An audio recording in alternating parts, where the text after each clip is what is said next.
Well, hello, everybody. Welcome back to another episode of Catalyst Talks. I'm joined today by Christy Cardenas, who is an expert in all things innovation at the intersection of private equity, at venture capitalism, and quite frankly, how businesses, leaders at all levels need to be thinking about the future going forward, especially the future of work. Christy, how are you today?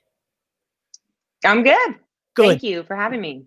Good. Well, what we want to do is, because this is a live audience, we've got folks on LinkedIn, Facebook, as well as over on YouTube. We want to, first of all, get an idea of where you are and where you're thinking about these big ideas. We'll pull up some of your work. But most importantly, I want to get into a dialogue with you to figure out what is it that the private sector, academia, and government need to be thinking about at the intersection of the future of work, where we invest our resources, where we invest our time. Take it in any direction that you want. And as questions come in, we'll allow the viewer to add comments as well. So what do you think are the opportunities and what are the challenges? Okay. I believe that job creation and this future of work situation we have at hand is going to be the challenge of our lifetime. Basically, because of the way that automation and connectivity paired together have connected to drive forward innovation and technological advancement, but also displacement. We are eliminating human jobs very quickly, and the economy has not adapted to respond to that pace. And what the challenge that we have at hand here now, particularly triggered by COVID, is how do we adapt in order to have the economy structurally serve people broadly? Yeah. So estimates are anywhere between 10 million and 20 million Americans still out of work. A lot of people, like you just implied, think that COVID will simply accelerate a lot of companies just moving to more automation because it's cheaper and makes them less susceptible to future problems with the workforce. What are the industries you see that people are most susceptible to? Let's start there. So what are the industries that's happening the fastest? Well, good question. It's not so much specific industries as it is routine tasks within particular industries. Yeah. So you've got, I think about it in two buckets. One is good producing industries. So that's manufacturing, oil and gas, mining, agriculture, and those in types of industries, or the industrial type of stuff that's in place all over middle America is, moving quickly. And, I think we have a special sort of situation here with oil and gas in particular, not so directly tied to automation, but just because of the way that things are changing in the world and here in Texas, that we need to adapt to what Texas is going to look like tomorrow. Yeah, we'll talk a little bit about that, because when people think of Texas, they either think of it as its own independent nation or a state that I'm tired of hearing about, or that's a place they love and they want to get there one day if they're not already here now. There's a lot of different ways to look at it. But as I remind people, 10% of every school age kid in America lives in Texas right now. So the decisions that we make about future education and workforce will have an outsized impact on the rest of the country. So what are you seeing as some of those trends, whether it's in oil and gas and other places that people need to be aware of? So, well, Texas, I love Texas. I'm biased. I'm from New Braunfels, right down the street. And we have the 10th largest economy in the world. So we're huge. We're an economic leader. And a third of our economy is wrapped up in oil and gas. We've got a $3.5 billion hole in the 2020-2021 budget related to oil and gas. And so we have a big challenge ahead in terms of where is all of that economic capacity going to go as oil and gas changes going forward. And so it's up to us to figure that out. And, some of the industries that we need to focus on are pretty intuitive. Clearly, clean energy. We're an industry leader in energy, and that's not going to change. But, other elements of oil and gas are not really suited for clean energy. There's different competencies, different talent bases, and all of that. And that's where, more industrial applications like robotics and harder, deeper tech comes into play. And I think Texas has a big future there.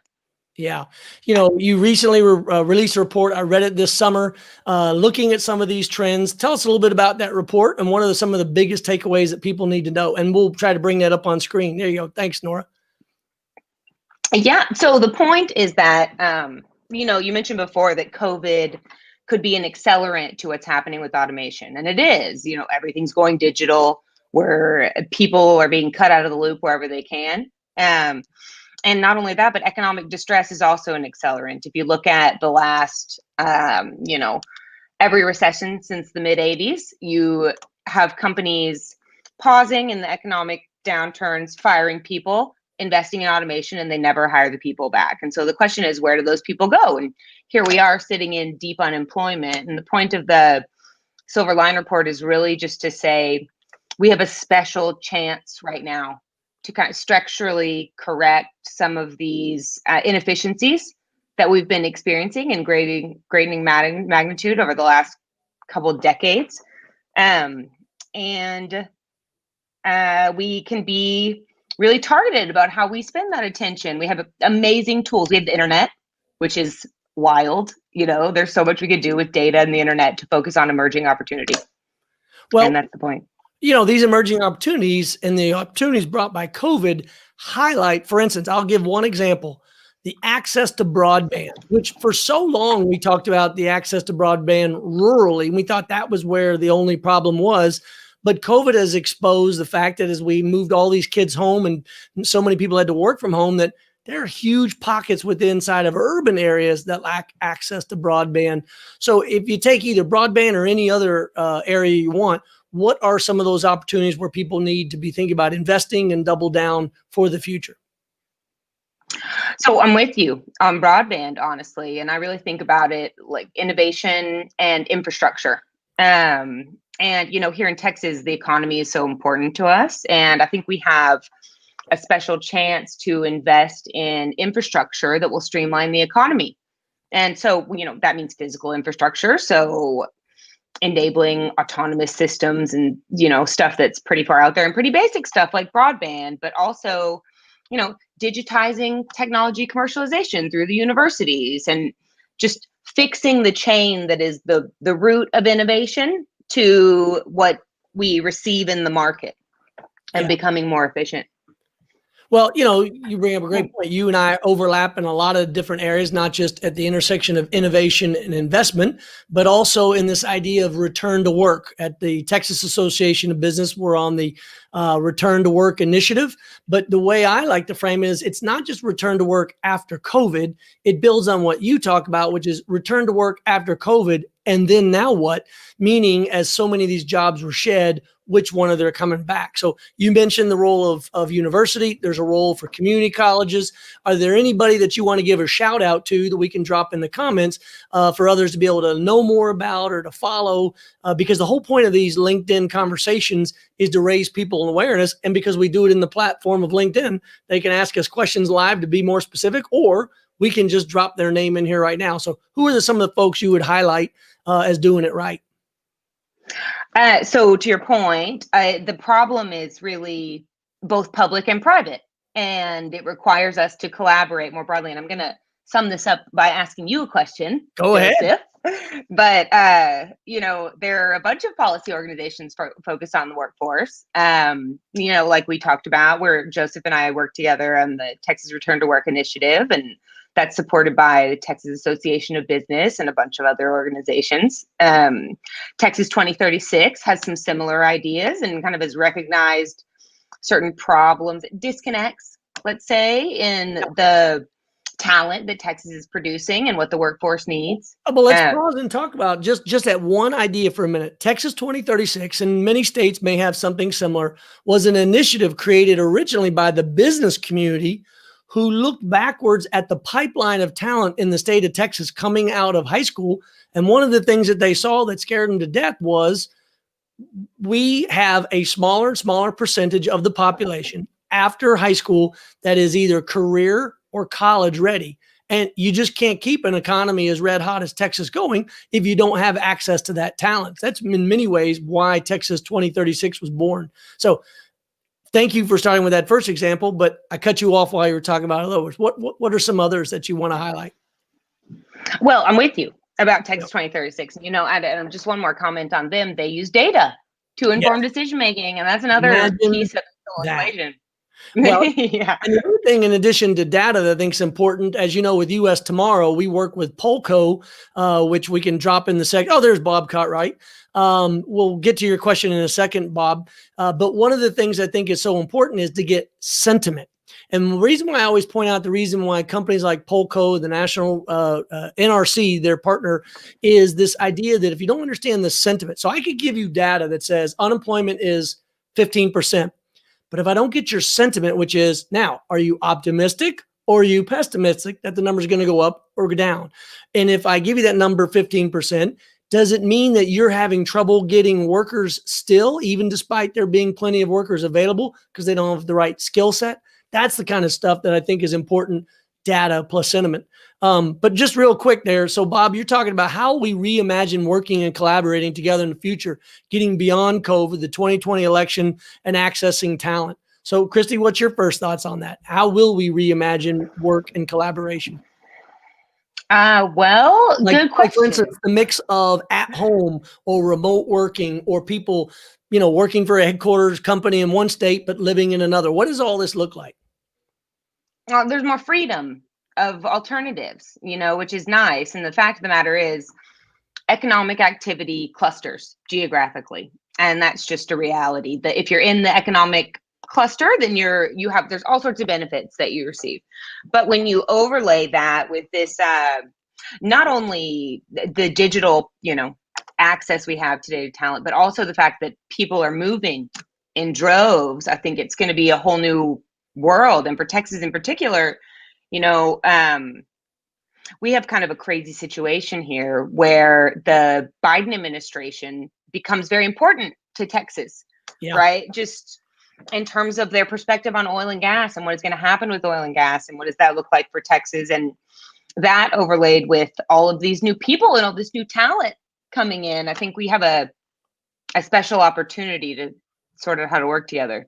Well, I think the other thing that policymakers, business leaders at all levels, as they move companies around, or groups like Carlton Schwab and what he does with the Texas Economic Development Council of trying to track companies in, business leaders are realizing that you can attract all of the companies you want, but if you don't have the infrastructure, the education, the healthcare to actually support that workforce, or more importantly, recruit and retain, being the key word, recruit and retain that workforce, well, then you might as well not have moved your headquarters in the first place. So going back to your silver lining report, what are some of the other trends in there that you think are apropos to this conversation in the future of work going beyond COVID and what's happening? Well, so the pace of change, everything's moving very quickly. There are regional inequalities. We've got 85% of venture capital in California, Massachusetts, and New York, and those are the innovation centers. And Middle America is going to have to figure out how to double down on innovation to drive our economies. And that becomes very important because you really, need to crack the code on innovation. In order to do that, it comes back to the universities. Yeah. And focused attention and fueling tech commercialization and creating entirely new industries rather than simply new businesses. So it's a new game. Well, I love the idea of rather than just moving businesses, you're actually creating businesses and creating jobs. Anybody that invites me to talk at any of their events, I always want to remind them that small businesses and entrepreneurs are actually creating all those jobs that we're talking about. The vast majority is in that kind of job creation. So let's go to the university level and talk about it for a second. There's really two ways to think of it in terms of what we have at the community college level and what we have at the university level, but they both serve value. One thing that's just blows me away every time I hear the statistic, for instance, at Austin Community College, nearly 10% of all the graduates at Austin Community College, which is mostly a 2-year degree program, already have a 4-year degree, but it's in an area or a skill or a certification that the job market doesn't want. So they have to go back to community college to get that skill or talent. So have you seen any of that in terms of what you're seeing, or what are the roles that you see inside of higher education for that role? And higher education being anything beyond high school. Well, higher education has a very special opportunity here, because of, just to your point, gone are the days where you can start your career out of college and then continue on in that career for your lifetime, Yeah. and it's a issue that's close to my heart, just because my network is split between oil and gas and technology. And right now I'm getting calls from my oil and gas network, and they're having trouble figuring out where to go. And Yeah. people tend to go to the universities, and it gives the universities a lot of a big opportunity at a time when they have a challenged business model, to dictate what direction to funnel people into. And part of that is what's going to survive into the future, what's going to grow, but then also what geographic clusters are in place where you are, such that if you put people into those industries, they'll thrive. Yeah. Have a place to go. So let's talk about putting people into industries. A lot of them require a specific set of skills. So Harry here asks a specific question on apprenticeships in creating workforce skills and opportunities. Where does that fit into your view going forward with this overall workforce development?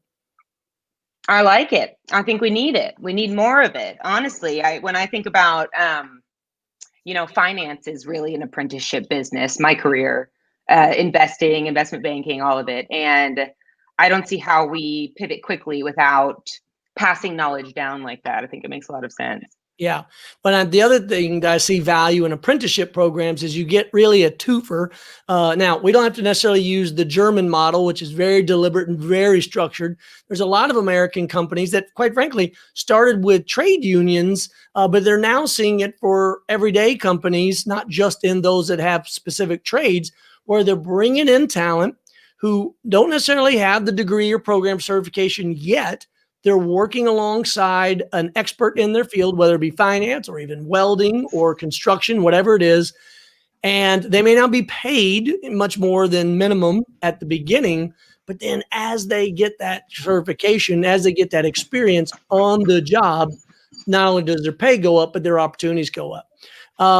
Okay, well, so we're already approaching the 20-minute moment. So I want to kind of pivot and turn to a couple of different topics, which is, we talk a lot about energy. We talk a lot about defense. And in Texas, on the energy side, it's not just oil and gas, but it's cleaner energies.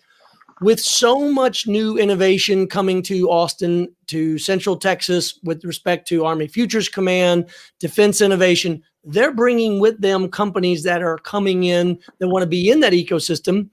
And then simultaneously, Elon Musk and Jeff Bezos are buying hundreds of thousands of acres of Texas land to build future spaceports. So in any one of those three areas, energy, defense, or space, what do you think has the most potential? What do people need to be looking at?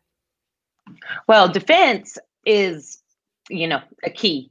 If you look at the way that Silicon Valley grew up, and the broad risk appetite that the U.S. government has, and the ability to take deep bets like others can't. And they have the biggest pockets to take those bets more than anybody.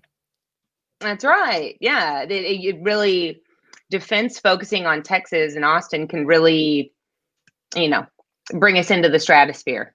I believe it's completely true. And then you're building the Texas economy in places that are of priority to, national security. And that's really where I think we want to be anyway. Yeah. I couldn't agree more. I am quite bullish. In fact, I'll try to remember to drop a couple of links into the chat. I did an entire blog this summer around the opportunities for building out the infrastructure of our space industry, not just for the US, but then, of course, I'm biased. I think Texas has great opportunity there. Okay, so as we wind down, what are the takeaways? What are the issues that perhaps either I didn't highlight that you are a champion of and you want to make sure that the viewers are aware of? Well, I'd say at the heart of it, really, it's the need for Texas, from the top to the bottom, to focus on emerging market opportunity. And when I say that, I don't mean anything that you can look to historically. I mean what the world is going to need tomorrow. And it's robotics, it's clean energy, it's build out of the defense industrial base. To Joseph's point, there's so much opportunity, and Texas has so much to offer that if you can overlay all of the strong, elements of inherent value that Texas has with what the future looks like, we can really pay attention in a concerted way to things that are going to grow and, grow the Texas economy in a way that's sustainable. Yeah. Well, in fact, actually, before we pop off, Grover here it looks like a dissertation. I like it. He's talking about how can and should, and by the way, I'll ask you this question. You can feel free to take it any direction you want. How can and should the public sector engagement at all levels, I assume he's meaning city, state, federal level, adapt to this new workforce freedom? And I think that's the word that you used earlier, post-COVID, and the flexibility required to meet the ever-evolving new normal, because who knows what normal looks like going forward. Is it a true laboratory, and or will data and business and perspective help create that template? Meaning, where do you think the trends will come from the most? That'll be a part of that.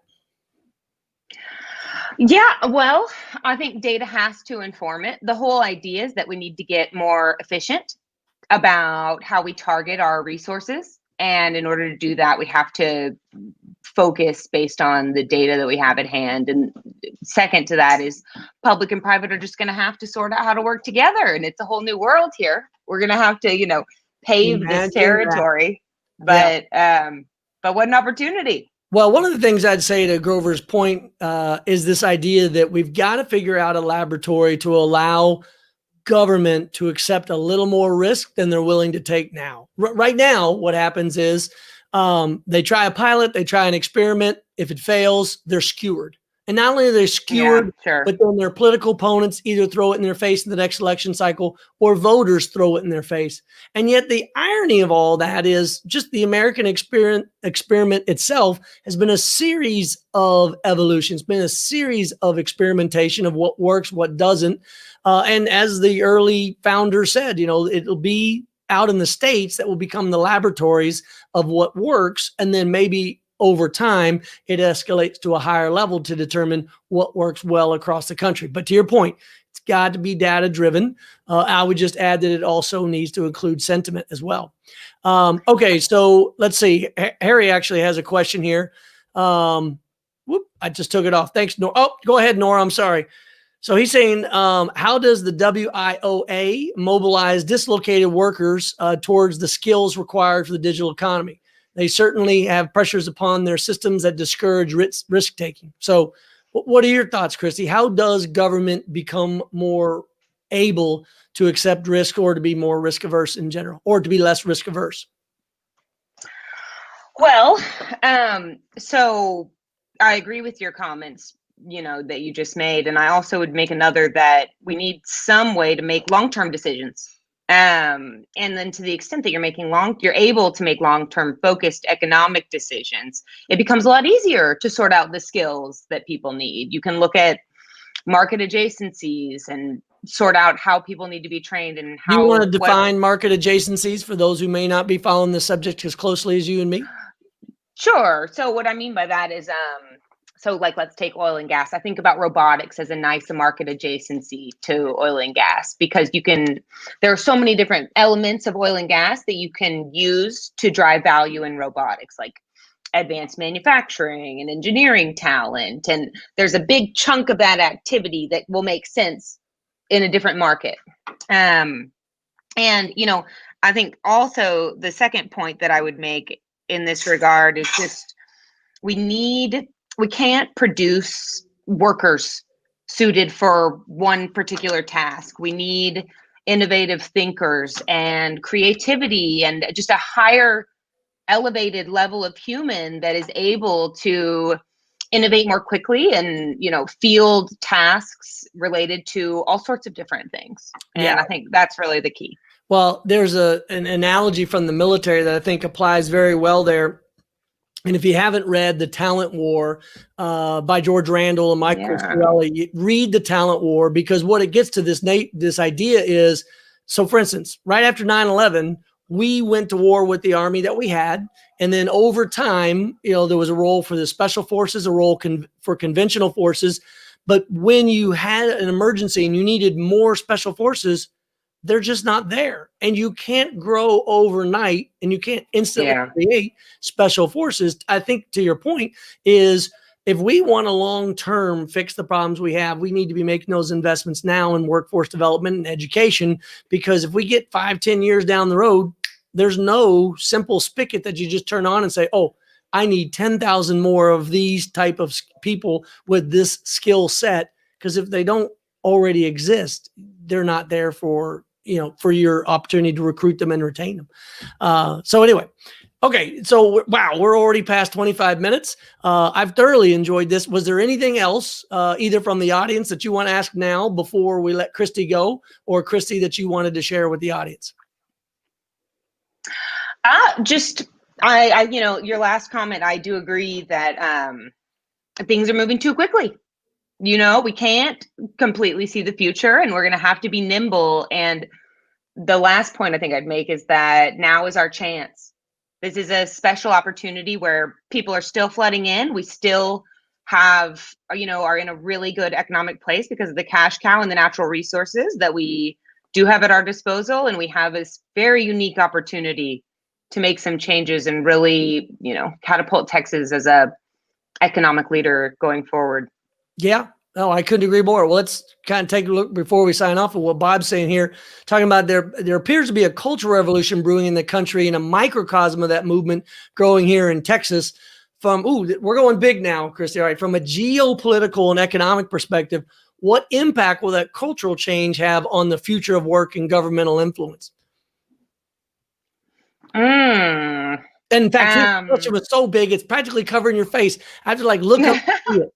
But I'm going to take a stab at it too while you think about it for a second. So here's what I see happening, which is we have spent so long in this country, whether you look at it from an education standpoint, you look at it from a geography standpoint, and we look at it from a political standpoint, that a lot of people found it much easier, either for political expediency, hiring expediency, to just go the quick route and to be able to figure it out. So for instance, here's a quick route on growing an economic economy.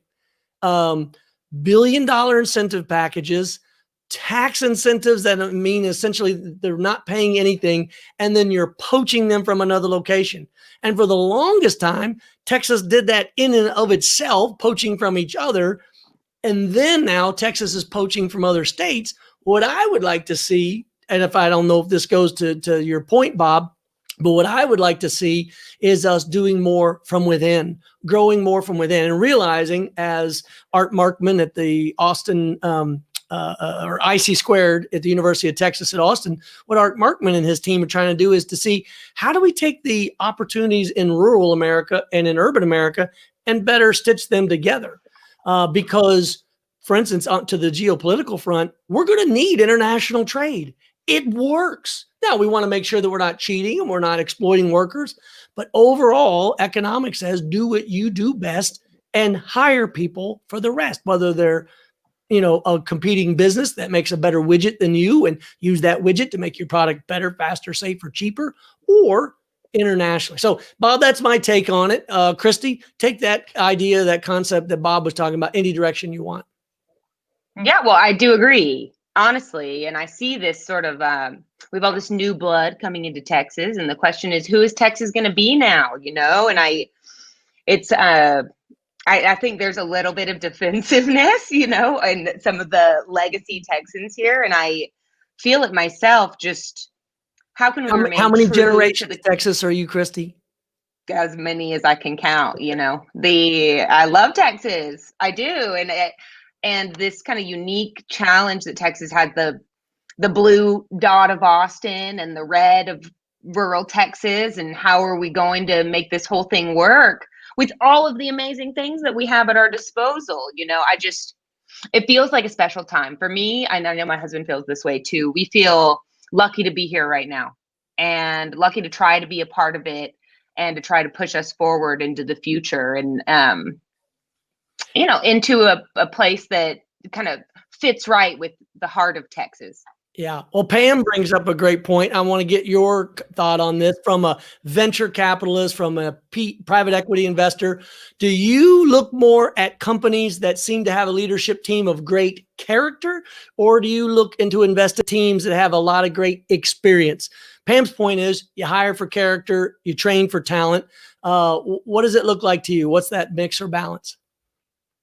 Well, I tend to agree. I myself like generalists just because I think there are so many things that you can learn from And let me different just spheres. interrupt with a shameful plug for David Epstein's book, Range: Why Generalists Are Thriving in a Specialist World. If you haven't read that book, check it out. But anyway, I'm sorry. I just wanted to share that book because it is spot on with what you're talking about.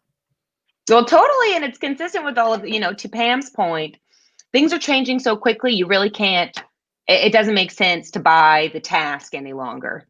It makes sense to buy the person. And the other piece of it is, and this is something I think about in conjunction with Texas a lot, is integrity, is who can you trust and who do you want to surround yourself with and invest your time in. And that's really, after my, the bits of life that have weathered me have been in and around that sort of thing. And I think it's critical and important to, invest in integrity. Well, so to that point, so Harry is talking about this idea of Moore's Law and how it's impacting technology and education to be able to support new technologies. His point is we have not solved how to overcome the gap in the workforce talent and human capital, which is essentially much of the theme we've been talking about in this conversation. So perhaps let's talk about something we haven't yet, which is what happens if we don't? What happens if we just keep missing out on opportunities to invest now and we get down the road 5, 10, 15 years from now and the American workforce does not meet the needs of the American business community across all sectors? What does that look like? What are the consequences? Well, so I'll start with America, but then I want to focus in on Texas. America is fighting for global innovation competitiveness. And this is a real, it's easy to get fat and happy as an American because our lives are wonderful. And there's so much that we do have, but things are changing and globalization is real. And, specifically as it relates to Texas, there is a very similar analogous situation that happened about 5 years ago with coal. That basically we discovered all of this natural gas in the United States, and that's directly competitive with coal. And so the market dynamics were challenged for coal from 2011 to about 2014. And at that same time, when coal is in distress, the Obama administration put a lot of regulatory risk and regulatory penalties into the coal market. And it got to the point where coal was virtually radioactive. Yeah, and don't forget that was simultaneously the moment when 15 years of investment in transmission lines to take wind-powered electricity from rural Texas to the urban markets was like that 1-2 punch for coal, such that in November of 2015 was the first time in Texas in our ERCOT, our grid, that wind production produced more electricity than coal production. So anyway, I just wanted that's right. Point home. Yeah. Well, that's right. And, I don't see the situation with oil and gas today so dissimilar, honestly. We just had negative oil prices. The industry is experiencing a lot of consolidation. I just read a study about the super majors in energy are now European clean energy companies. They're bigger than Exxon, they're bigger than Chevron, bigger than BP, and things are changing. We've got Tesla and electric vehicles, and with 70% of oil expended in transportation, these are real economic risks. And the question becomes, how concentrated do we want to be there? And we will, as a people, suffer for it if we don't respond. Yeah. Well, let me check it on our calendar here to see what I've got next to make sure I'm not leaving anybody hanging, because we've got more questions coming in and I'm good. Do you have a few more minutes? Because we've got more questions.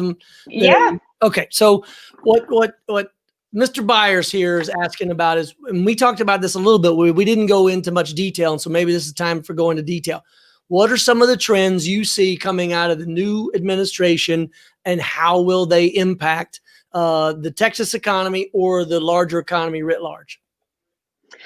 So good question. I think that has a lot to do with the choices that Texas makes right now. You know, when I look at the Biden administration, I truly believe that they're going to focus on innovation and entrepreneurship and also infrastructure in order to drive economic growth. And so Texas has an opportunity to get in on that in a very special way. Yeah. But if we cling to the status quo and we fight it the whole way forward, I think we're going to find ourselves missing out on a golden opportunity. And it's really up to us. So let me just build on that idea. Let's talk about infrastructure. We finally have the chance. I thought we were going to do it in the last administration at the beginning, but we finally had the chance to do that multi-trillion-dollar infrastructure bill. And I see this very similar to how the country reacted during the Great Depression in the 1930s, because two things come out of that infrastructure bill. Number one, it's an immediate cash stimulus that will help create jobs. But those jobs specifically will be building, for instance, hopefully the barrier needed to be able to protect, Houston, Galveston, the industry along the Gulf Coast, because what many Americans don't know is the largest petrochemical facility in the United States is along that Gulf Coast. And for people who think, oh, I want to close that down or I don't want that to be around, well, yeah, but many of the things you buy and use come from that petrochemical industry. And even more so, we want to protect we want to build the infrastructure to protect it, because whether you like it or not, if a hurricane were to hit specifically that region, we're going to spill millions of gallons of petrochemical agent into the environment, which we don't want.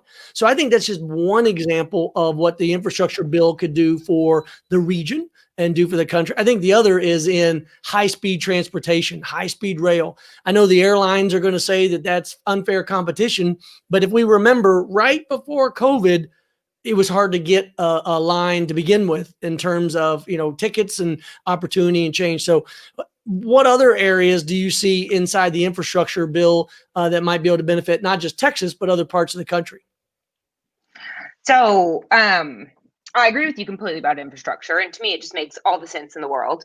Why would you not, build out your infrastructure of your state, in particular your economic infrastructure, and also create jobs at the same time? Of course, It's a no-brainer. And with people flooding into Texas, we clearly need a more sophisticated transport infrastructure. I feel it, even with COVID. And I think there's sort of two pieces that I spent about 5 years in energy infrastructure, private equity investing. And there is so much that Texas can continue to do in energy. And to your point about the petrochemical infrastructure, a lot of petrochemicals is going to take over oil and gas. It'll be a bigger chunk than it has been before. And that becomes very important to focus on and build on. And I'm with you. And then, so let's pivot for a second. We're going to pivot back a little bit. Dan just joined us and is asking about what are the underlying problems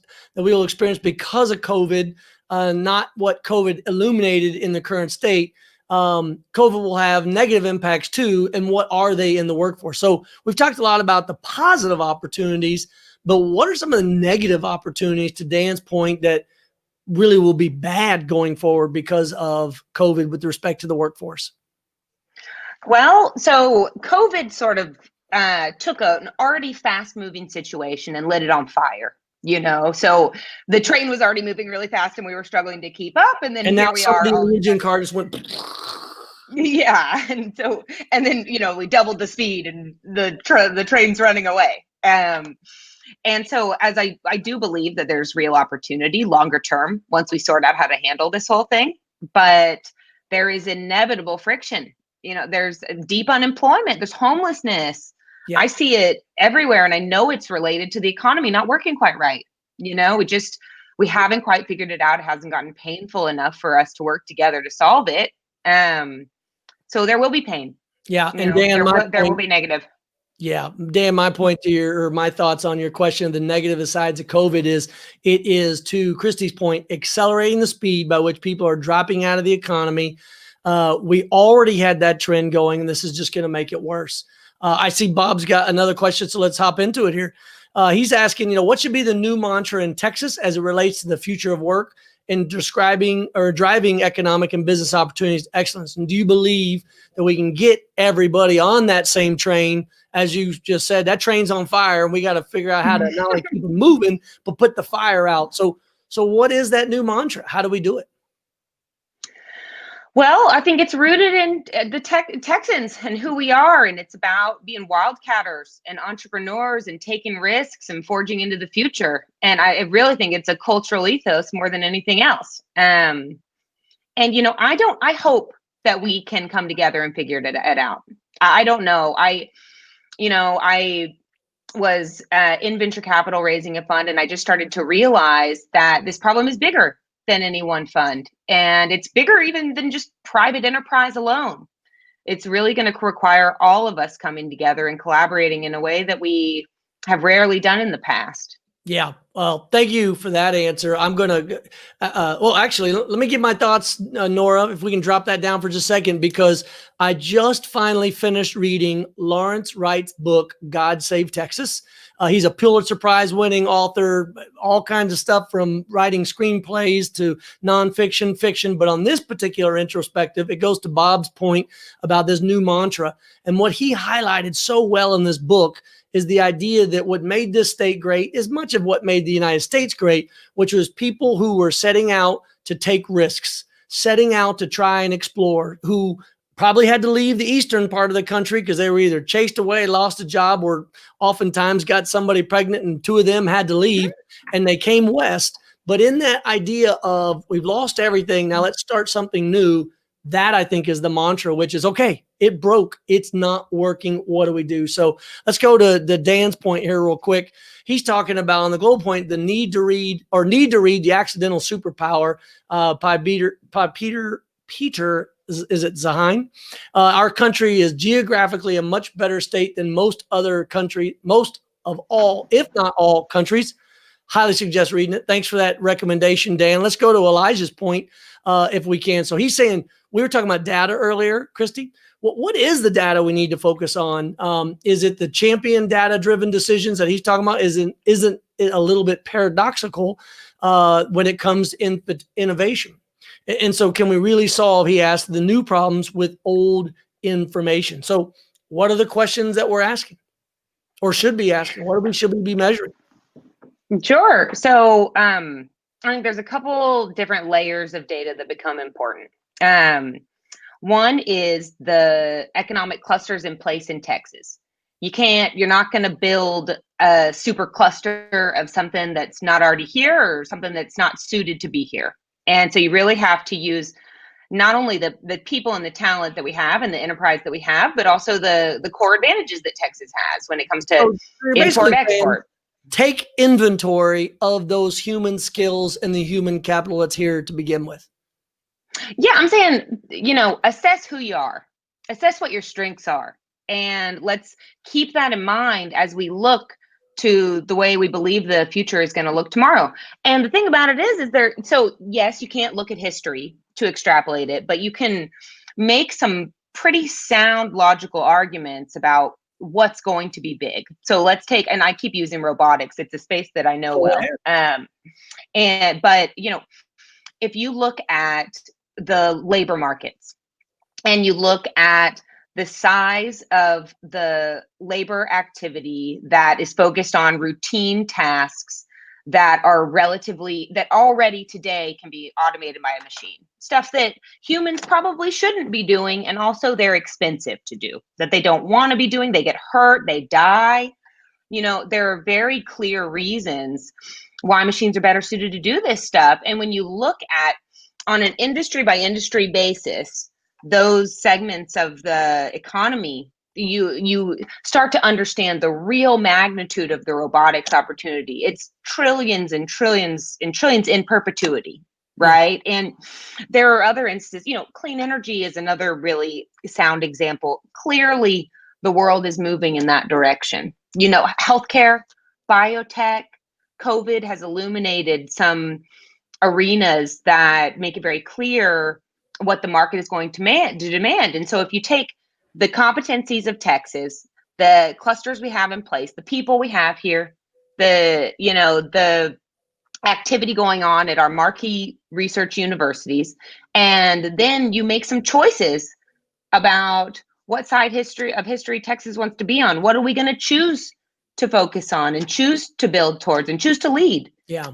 And I couldn't agree more. The only thing I would add to your point, to Elijah's question about how we're measuring and what we're measuring, I think that we need to do a much better job of looking at leading indicators instead of lagging indicators. So a leading indicator would be looking at, for instance, pre-K to third grade reading levels, meaning that is a better indicator of our economy in 15 to 20 years when we were thinking about making big decisions, because we already know from all the early education literature that if a young person falls behind pre-K through third grade, they never catch up. Not only do they never catch up from an educational standpoint, but then they end up getting in with the crowd that ends up exposing them to crime too early, drugs, alcohol, all the other things that cause them to fall out of the workplace, meaning that not only are they more likely to be incarcerated, but they are also more likely to not be working for you in your company. That is the strategic long view I like thinking about, because, as we said before, there's no quick fix for this. I think Grover's got a point to Elijah's. He says, and is the public data lake the appropriate dive? Meaning, what is the new data on stakeholder perspective and sentiment? And maybe it's a valuable bridge to overcome this paradox. Because that's what we were talking about earlier, this idea that it's one thing to say that you have 15% unemployment, or it's one thing to say you have 10 spaces in your company you can't fill, but what is the sentiment among that employer about his or her level of optimism? So anything you want to add to Grover's point there or Elijah's point? I think that's right. And, the trick of the matter is you can't just look to the data. The data is context. The data helps you make a good decision, but it's subjective.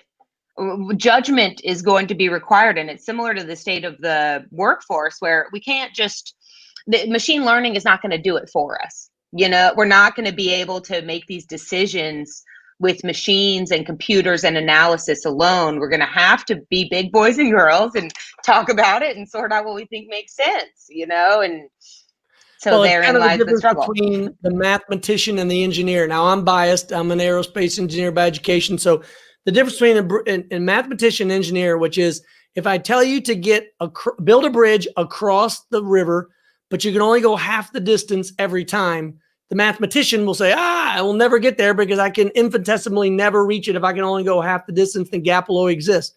The engineer will look at it and say, well, I'll get there, but then I'll get close enough and I'll just jump. Meaning this idea that we have to be able to recognize that data is, as you say, an indicator or a guide, but then eventually we have to jump. And on that, what a perfect segue that we have to jump, because we're approaching the top of the hour and our producer Nora has got baby Ellie, and we want to make sure that she can tend to Ellie, because you don't want to leave Ellie alone because she's too precious to leave by herself. Christy, any last words to add before we take off? No, I think, that's right. I guess the last thing I'd say, and I know we talked a lot about emerging opportunity and what tomorrow looks like, but it's intuitive and it's all about humans. And if we can find a way to bridge red and blue and rural and urban and really come together behind Texas and everything great about what Texas is, then we'll be all the better for it. Well, I am an optimist, not just for Texas, but for the whole country. I've said to anyone that'll listen, we have far more in common than what separates us. And I also like to remind folks that people will be what they can see. And I believe that you, Christy, have been a great example today of what people are seeing about how to think through these problems. So on behalf of Catalyst Talks, thanks for joining us today. And I look forward to catching up with you later. And Nora will take us out of here. Thanks, Christy.